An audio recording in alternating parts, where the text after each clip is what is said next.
Hello! Today I'm going to be talking about some books that I recommend. So I will be shortly, or have already made a video on my favorite books, so obviously I would recommend all of those.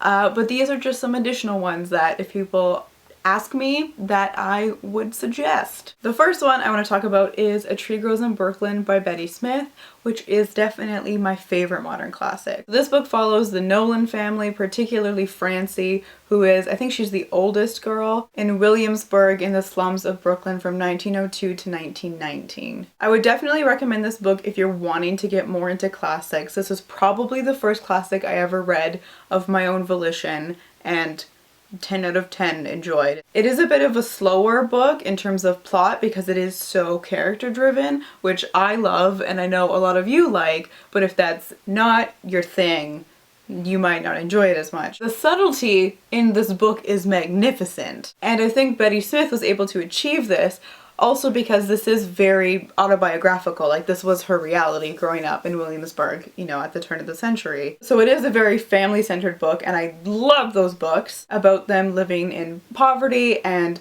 learning about how all the characters got to where they are in terms of their character story. It's also quite coming of agey, but in a non-like kind of way. What's really special about this book is the timeline, because again, just so much subtlety between the past and the present and how they bleed into each other so seamlessly.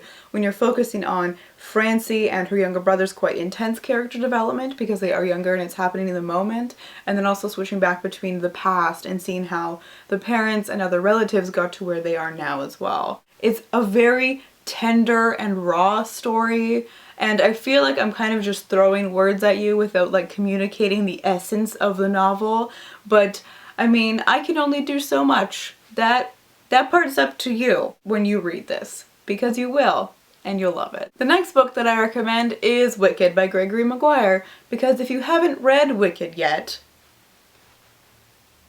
I also think it is a really good introduction from YA as well. It's basically a reimagining, or I guess a retelling, of The Wizard of Oz from Elphaba's point of view, who eventually becomes the Wicked Witch of the West. I also really liked Oz as a platform in terms of it being just a super well done, detailed setting, place, in terms of how it could be used to cover much more adult themes in Oz, and the way that the adult themes are approached from the characters and different perspectives. It doesn't feel condescending like it can in a lot of young adult literature. It's fun, it's fantasy-ish kind of fairy tale with a very well executed concept that covers very eloquently more intense topics. The last book I'm going to talk about is Ma'aranis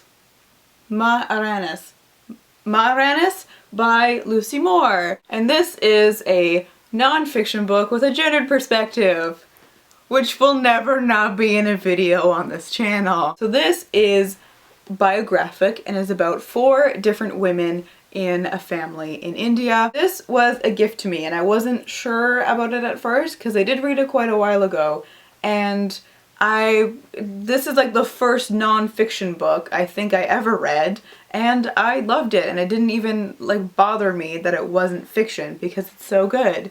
It was also the first book I ever felt compelled to highlight in, so there's that. Through this book you just learn a lot about really interesting, super powerful women, but you also learn a lot about India and the colonial relationship and the social and political structures that were set up and influenced because of that, and also how this manifests in the women's lives. And then there's also their relations to the state structure and how this changes after independence. It does focus on other people in their lives as well, so you do get quite a fleshed out full story of what went on, but these women are incredible. Just the amount of personal loss they faced and the amount of backlash they experienced for being such hella pioneers. However, I did read this book quite a while ago, and it is written by a white person, so it could be more problematic than I realized at the time. So those are 3 books that I would highly recommend to you as well as other people. Let me know if you actually would read any of these, or you have, and you have thoughts and opinions that you would like to share with me on this discursive format. You would not believe the amount that I normally plan out matching my makeup, lipstick, or nails to the books. This one just worked out. Meant to be for you.